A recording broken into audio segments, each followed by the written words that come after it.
If you like this video, click like. If you want to continue to follow our adventure, hit subscribe. Your support would be greatly appreciated.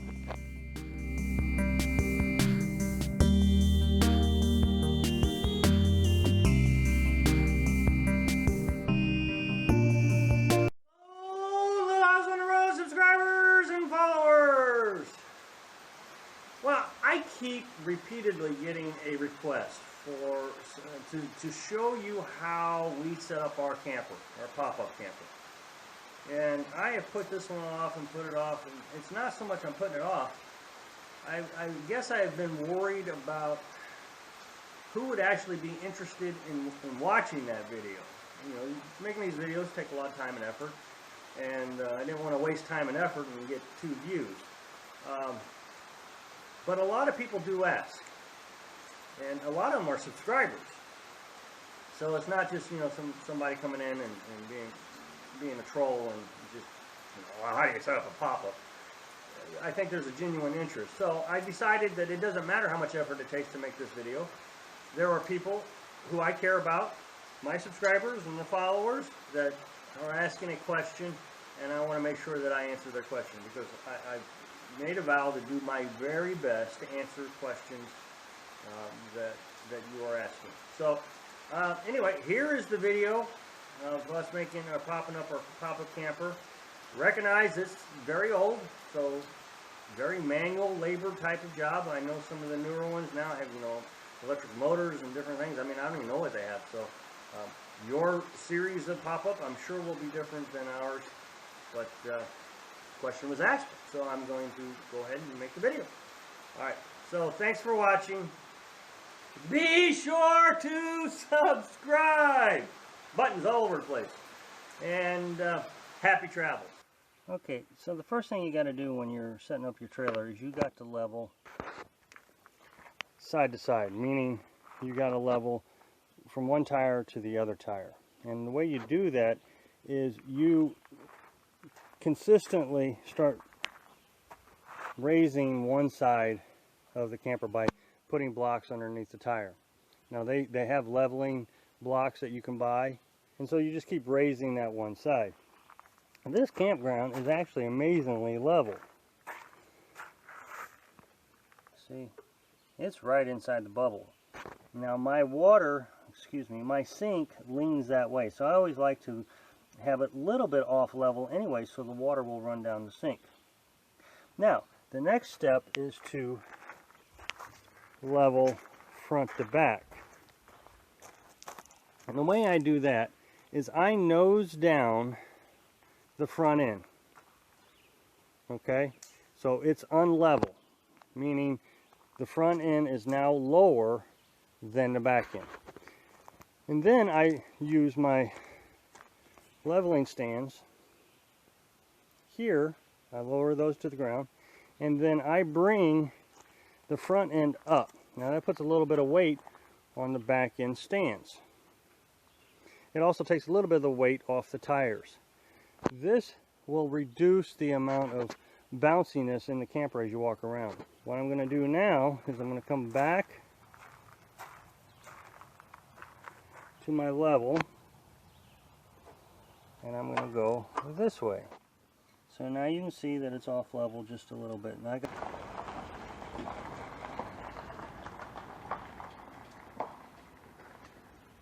okay, now I have the bubble where the front end is now a little bit higher than the back end. So what I'm going to do now is put my jacks underneath the trailer, my jack stands underneath the trailer. I'm going to lower it down onto the jack stands, and then that will make it completely level.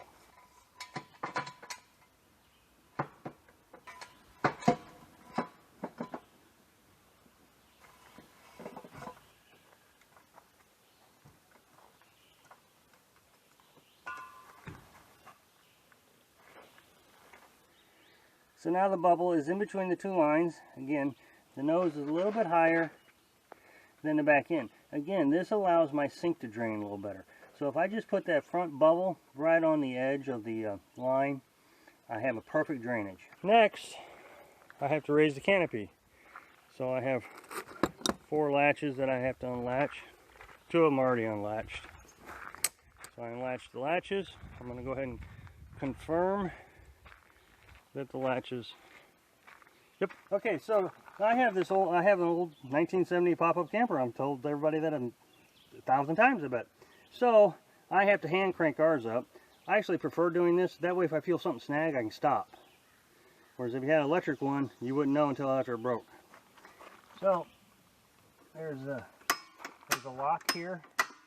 I unlock it.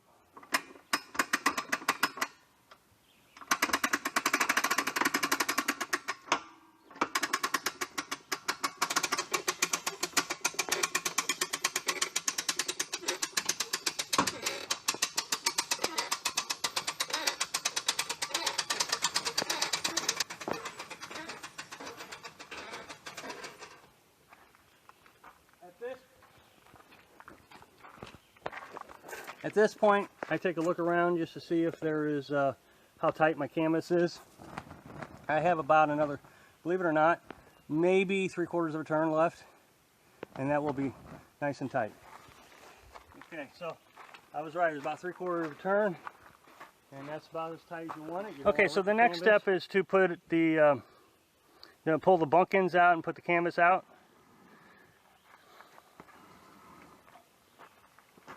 And as you can see, Carolyn can do it quite easily on her own. And then there's 2 bunk end braces. Okay, so there's a little hole there. She's going to put the brace right into that. And she lifts it up a little bit and puts it right into there. And then she's going to do it again on the other side.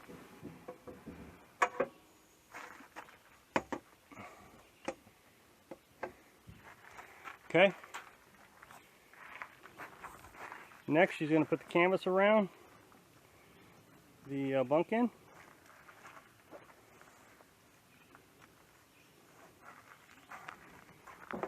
She fits it around the whole side.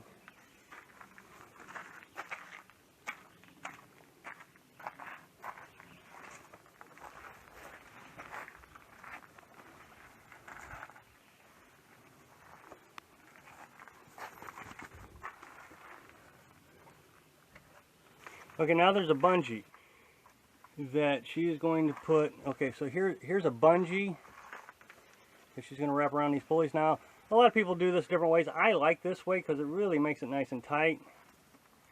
Some people put it on each 3 pivots. And then she's going to do the other side.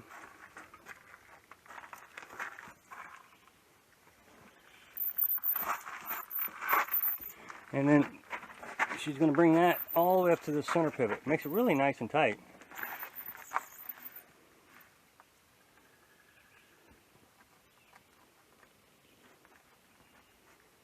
Okay. Okay, so now we have to lift the canvas. And this is pretty easy. There's a bar right here. We just lift that bar up. And there's two locking brackets right here. All I got to do is slide it up and then they lock. To unlock it, you just push it. So, and I put my little shoulder into it. I put a little shoulder into it, just to get it nice and tight. And that's it. Okay, well first, so now we got to lower the door. This is pretty simple. There's 2 little latches here. You just undo the latch, and the door drops down. Undo this latch. Now the door opens. So then all I have to do is just slide it right in to this latch, and then do the other side. You're not going to tell me doing it.